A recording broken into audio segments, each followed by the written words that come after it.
Hello, and welcome to Virtual Investor Conferences. My name is John Viglotti. On behalf of OTC Markets, we're very pleased you joined us for the last day of the Uranium, Battery, and Precious Metals Conference.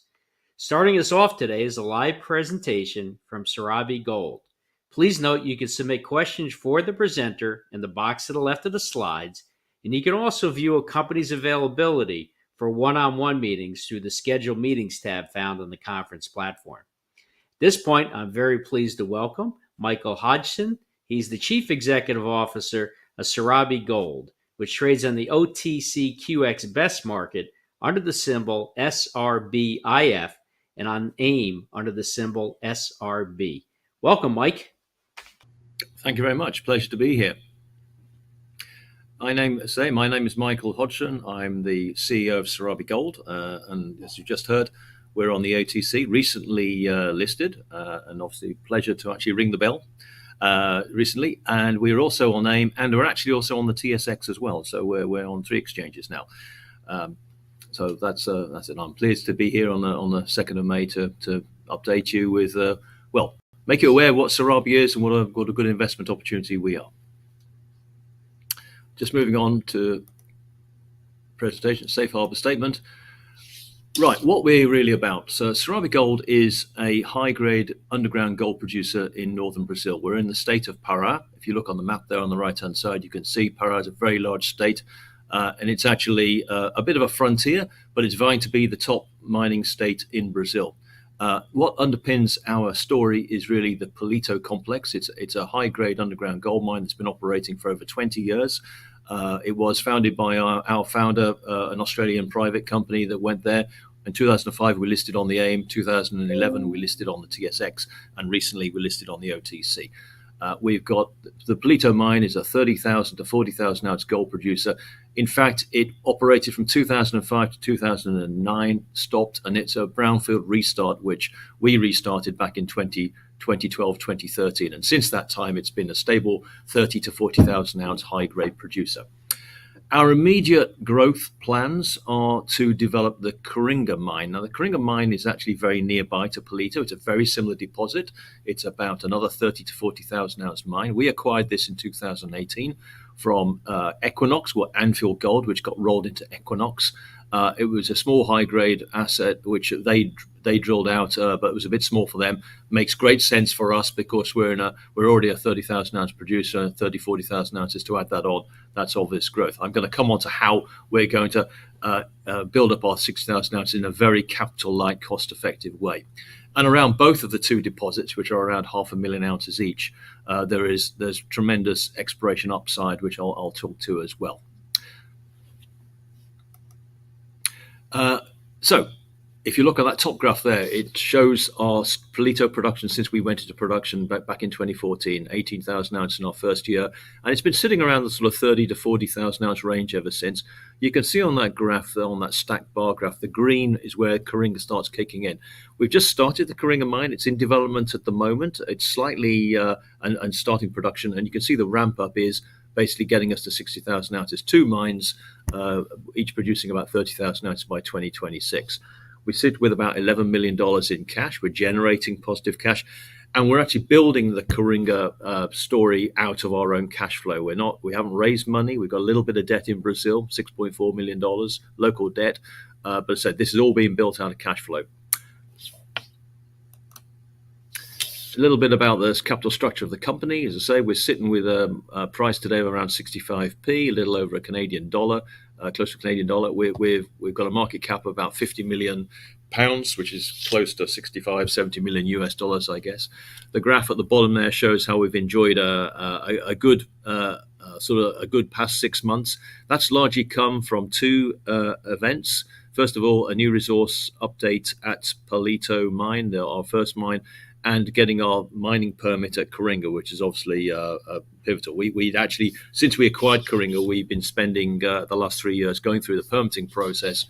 We got that final mining permit in late 2000 and early 2023, 24 this year.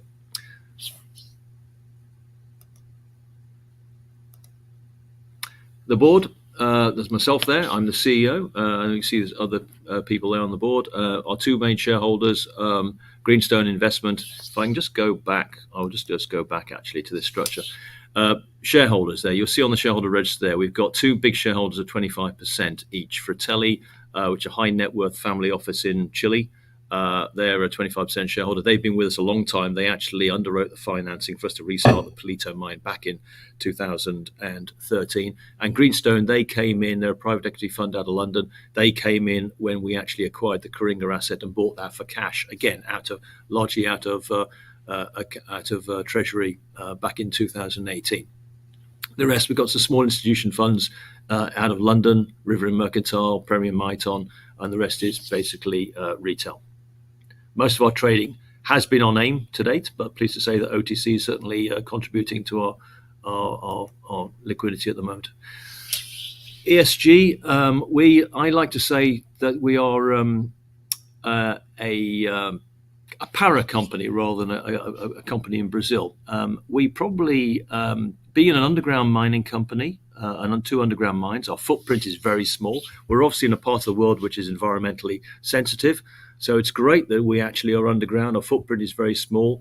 We're on the grid at the Palito mine and the plant. That's hydropower, which is obviously great. So, and because we're high grade. So in fact, I'd like to say we're probably about as good as it can be when it comes to carbon emissions and greenhouse gases. So that's obviously serves very well and is good news to our investors.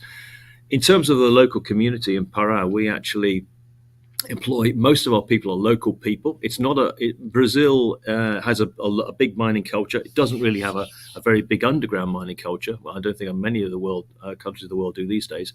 It's a bit of a lost art. So we've been very successful in actually training local people and getting them to work in the mines, in the two mines. And it's good that we actually, although we're a small company in terms of size, we are in a region where we operated the very first hard rock mine in this part of Brazil. So obviously it's been quite a journey, and I think our success at Palito has been very critical in our successful permitting at Coringa. Just a little bit more on the ESG there. You can see where we sit in terms of greenhouse gas emissions. We're very favourable. That's because we're high grade, we're underground, and we're small, and sort of obviously tons of carbon dioxide per gold equivalent ounce. We are very, very favourable. Now, a little bit more about where we are in Brazil. This is the Tapajós, which is a huge artisanal gold field, something like 300 kilometres by 200 kilometres. In that area, there have been something like 30 million ounces of artisanal gold produced. This has come from over the 1950s right the way through to today. Something like 1,500 to 2,000 artisanal mines, which are called garimpos in Portuguese, and the garimpeiros are the miners. The disconnect is there's only about 7 million ounces of hard rock resource that's been found, and we are the first company to put a hard rock mine into production. On this image, you can see there are two red polygons. The top red polygon is the Palito complex, where our first mine, our main mine, was put into production in 2005 with its own process plant, a 600 ton per day high-grade process plant. Coringa is the asset down the road there. You see in the south, the lower red polygon. That is our newly acquired asset, which we picked up in 2018, which we're now developing, and that's going to be our obvious growth, going from the 35,000 ounces of Palito and adding on another 35,000 ounces at Coringa to get the company up to 70,000 ounces. The other colours on that image, you can see the green is Anglo-American ground, Nexa in the blue, and the other asset, the other area is orange. And you'll see, you may be aware of Tocantinzinho, which is the asset that's being developed by G Mining. They're going to be the next company to put a hard rock mine into production. But as I say, 30 million ounces of artisanal mine gold produced from the garimpeiros and the garimpos, only 7 million ounces of actually hard rock resource found so far. So the possibilities here are absolutely overwhelming.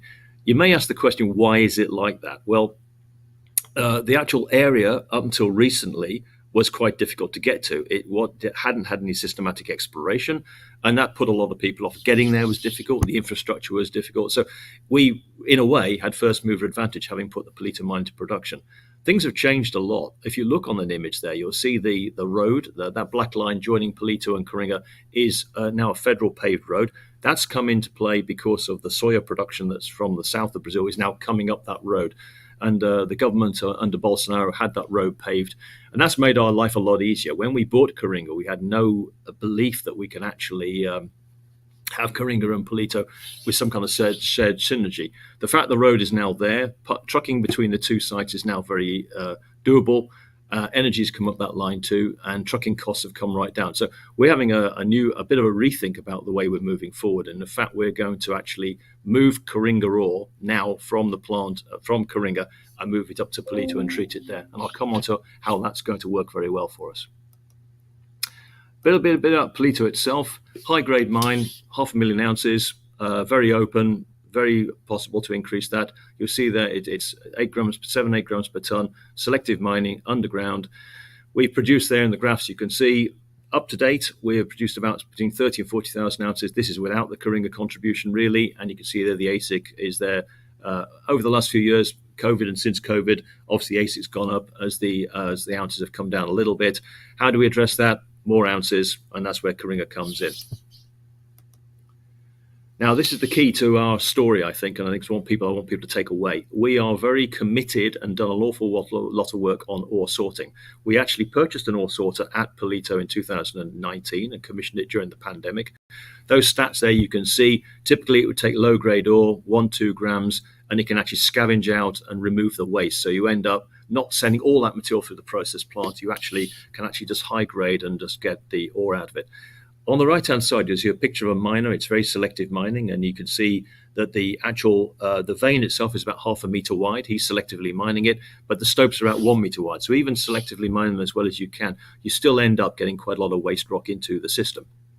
So this is where the ore sorter comes into play. The ore sorter will actually screen out that waste rock, which means it doesn't go to the process plant, and the ore sorter actually sorts on color or on X-ray. So what you do, you crush the ore to about 1 inch, 1/2 inch size, you pass it through an ore sorter, and it literally separates it into ore and waste. At Palito, it's pretty good. You'll see a little photograph there in that hexagon. That's the Coringa ore body, which is obviously at the Coringa mine. The ore sorting there is even better. It's amazing. You can see like a white vein there where all the sulfides and the gold are, and then red waste rock, which has no gold in whatsoever. So you mine them as selectively as you can, and you pass it through the ore sorter, and you can actually really get the grade up. What it actually means is the Coringa. This made us think again about Coringa. When we bought Coringa, the plan was the road wasn't in place. We were going to build Coringa, start the mine, and actually put in our own process plant there. This sort of amenability to ore sorting has made us think about this again. It means we can actually just put a crushing plant and an ore sorter at Coringa, and we can actually pre-concentrate the ore and actually truck it to Palito and have 2 mines feeding 1 plant. I just want to talk a little bit about the resource. People always ask the question about, what's your mine life? These are types of ore bodies, high-grade veins, which just are endless. We're always finding new veins. They're open along strike. They're open along depth. And just as an illustration, we've got, when the maiden resource done in 2005 was 500,000 or 400,000 ounces. We've mined about 400,000 ounces in that time, and we just did a new 43-101 technical report with resources and reserves at Palito at the end of last year, and we've got over 500,000 ounces. So we just constantly can demonstrate resource replenishment. A little bit more on Coringa. Again, mining method the same, 8 grams per ton, underground, 500,000 ounces, almost a carbon copy. We do have a process plant or parts of a process plant to assemble there, if we so wish, but we're not going to do that, as I say. Ore sorting is the future at Coringa. And that slide there shows it. So, Coringa will be, the mine will be very similar size mine to Palito, 500 tons per day at about 7 grams. But because the ore sorting works so well there, the crushing plant, the ROM, 500 tons per day at 7 grams, it'll be crushed, it'll go to an ore sorter. The ore sorter has just arrived, so we're constructing it at the moment, and it'll be ready and operating in October this year. But what the ore sorter will do, it'll actually halve the volume and double the grade. So we'll be producing 500 tons per day at about 7 grams, and we'll be trucking about 250 tons per day at 14 grams to the Palito plant. The advantage of this is You can see the statistics there. The PEA that we did in 2019, building the process plant, CapEx $25 million. Probably today with inflation, more like $35 million. Instead, we're putting in an ore sorter and a crushing plant. We'll do it all for less than $10 million. So this was obviously very palatable and amenable to our shareholders, and it's a capital light way of actually getting the same production. Like Palito, high grade veins at Coringa, many of them open and quite commonly in the Tapajos. As I said right earlier on in this presentation, there are a series of artisanal mines, and the exploration historically has always been just drilling holes underneath these artisanal open pits to find the down dip continuation of the ore into the hard rock. And that's exactly what the 500,000 ounces is at Coringa. There's about an 8-kilometer trend where about 300,000 ounces were produced by the artisans from the soft rock, from the oxide zone. So the 500,000 ounces is just the down dip continuation of that. There's an awful lot of gaps in this in this. So if we drill those out, we can easily double the resource here. And that's obviously very important, because I think at some point in time, we do want to consider putting in the process plant at Coringa, but certainly not in the foreseeable future. So both deposits have huge potential to actually be increased from the current 500,000 ounces each to 1 million ounces each. And of course, when we get to that sort of level, we'll certainly be talking about a much higher production rate than we are at the moment. Now, on to exploration. I'll want to draw your attention to Palito. This is the Palito complex. We, in the last 12 months, have focused on a lot of the prospects and anomalies. I mean, actually, the amount of historical artisanal activity and mineral occurrences around the Palito complex is almost overwhelming. We have an abundance of opportunities to look at, and obviously we have a limited cash, and today all our cash is being used to actually build and develop the Coringa asset. So exploration dollars are limited, so we have to be a little bit choosy about how we spend our money.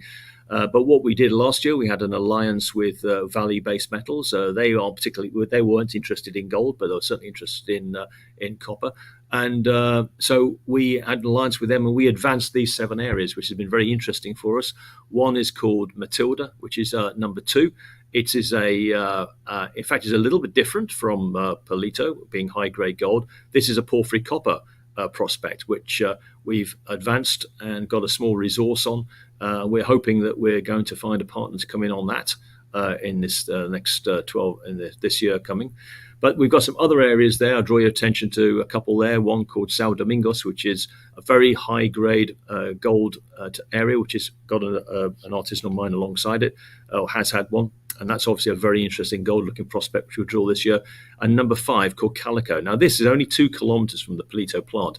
It does have all the hallmarks of looking like another Palito deposit itself. So huge opportunity to grow the resource, not only actually on the deposits themselves, which we're mining, but satellites as well. So plenty of upside there. This is the São Domingos one I talked about. You can see on that image on the left-hand side the artisanal workings going off from the south to the north. And we've actually drilled this and done geochemistry and geophysics and got a really exciting 1 kilometer strike length area there.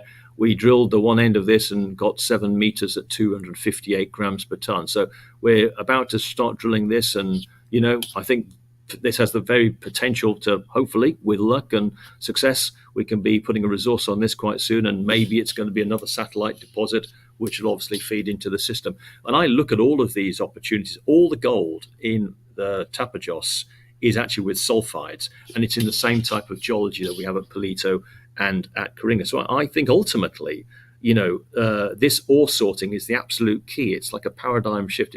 It's the key to actually exploiting these deposits. You can have lots of mines, multiple mines, with crushing plants and ore sorting facilities, making a pre-concentrate and trucking it to a central gold plant. So, and I think that's going to be the model going forward. And I'm pleased to say a lot of people who are exploring in the Tapajos and the region are really looking at what we've actually done with ore sorting. This is a little bit more Matilda. This is the porphyry copper one. We obviously used Valley money to do this last year, and we've got a couple of other companies we're hopefully going to talk to about moving this forward. It's not for us. It's porphyry copper. It's huge. It's difficult for a small company like Serabi to take on something like this. But of course, it's it's obviously going to be a way that we can actually fund our exploration by forming an alliance with a major or a large company on this. And that's just to sum up the slide there. I think that's always the value driver that we always say. We've enjoyed a good run, but we're hopefully we'll continue to enjoy good news flow in the next 12 months, and which will basically be a new PEA at Coringa, which is this strategy I've just talked to you about, being this capital light plan, just putting in ore sorting and trucking ore to Palito. We're getting that out there to the market for people to understand. So it's a very quick and very cost-effective way to get to 60, 70,000 ounces, and I think that our value will improve too. We hope to get that up and running by Q4 this year. We're also going to be putting out a new PEA, a technical report on Coringa, describing our ramp up to 40,000 to 70,000 ounces. And of course, we have one final license still to get at Coringa, which isn't going to change what we're doing, but it's actually an installation license, which will allow us in time to build the process plant, the full process plant at Coringa, which we don't have today. It won't make us suddenly go out and build the process plant tomorrow, but I do believe with the resource growth, which is, I think, there to be done at Coringa, and when we get the resource, maybe up to 1 million ounces, that would be something which in time we would want to do and not continue the trucking. Okay, well, thank you very much. I'm now going to look at some of the questions that we have.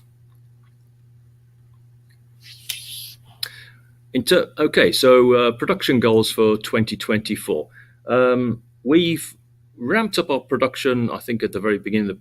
Our intention this year is to try to get to 40,000 ounces, which would probably be about 30,000 ounces, high 20s out of Palito, with a growing contribution from Coringa. So Coringa's it's going to be the ramp up. Palito will sit at about 30,000 ounces, and over the next 2 or 3 years, the contribution from Coringa is going to increase, getting to ultimately up to 60,000 ounces when the process plant is actually at its capacity. Our intention is to use ore sorting we're not increasing capacity, we're actually improving the quality of the ore going to the process plant. That's how we're doing this, and that's how we're getting more ounces through our process plant. With that, our AISC is going to come down because we're mining and processing quality ounces, and we do believe when we get to about 60,000 ounces, we'll be looking at an AISC under $1,400 an ounce. In terms of drilling, any drill programs planned for 2024 on our exploration targets? Yes, we've got a fairly, I said this year our cash flow, we are funding the growth of Coringa out of cash flow. So exploration, we are having to take a little bit of a sort of backseat on exploration. That said, we've still got a modest brownfield exploration program. We will be beginning to drill out and do that resource growth I talked about at Palito and at Coringa to try to move those 500,000 ounce deposits to 1 million ounces each to start that journey. But we will also be drilling some of the satellites, Calico, which I talked to on earlier in the slide, and also Sao Domingos, the one we've actually got the high grade intersection. We do plan to be drilling there. In terms of our cash flow, I've been asked to speak about our cash flow and any plans for buybacks and dividends. Yes, dividend policy is being discussed on the board. We don't have one at the moment. In terms of our cash flow, I think back actually about 2 years ago, it would have been absolutely unthinkable to think about developing Coringa and funding it out of our treasury and out of our cash flow. But that's exactly what we're doing. I mean, last year we grew our cash from about $7 million at the beginning of the year to around $11 million by the end of the year, and we funded the development of Coringa. I would say this year we're accelerating that funding at Coringa, so I don't expect our cash to really grow that much. I think all the cash that we actually generate, we're sitting with about 12 at the moment, and it will probably stay at that all the way through the year. And I do believe if we do enjoy, which we are at the moment, a great gold price and a really good exchange rate, that's really important to us. We're a Brazilian producer. We're selling gold in dollars, and we're actually obviously our costs, 85% of them are on reais. So we're very, very sensitive to the exchange rate, and in our case, it's very beneficial for us at the moment. So if we do generate more cash and our cash flow does grow, we'll be putting it into exploration. We'll be putting it back into the ground. That's obviously what we'll be doing. In terms of the team, I must hear about our team in Brazil. We've got a very experienced team. Some of them have been with us, and they built the Palito mine back in some of the characters there we've got there have built the mine back in 2005, 2006, and they're with the company. They'll either come back to the company or with the company. So it's the same team building the Coringa mine. So we've got a very well established team. We've got a good network of underground miners. That's not easy in Brazil. It's not, but we've actually been super successful in actually building up a good operational team to actually mine these types of ore bodies, this selective mining. So it's been that's been very successful to us too.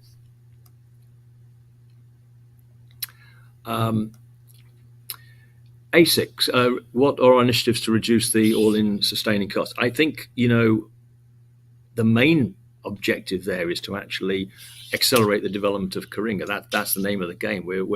We are actually, one thing I didn't mention, people probably look at our ASIC and go, that's pretty high. Well, first of all, you can see from that image there, we're not in the jungle, but we're in a remote location.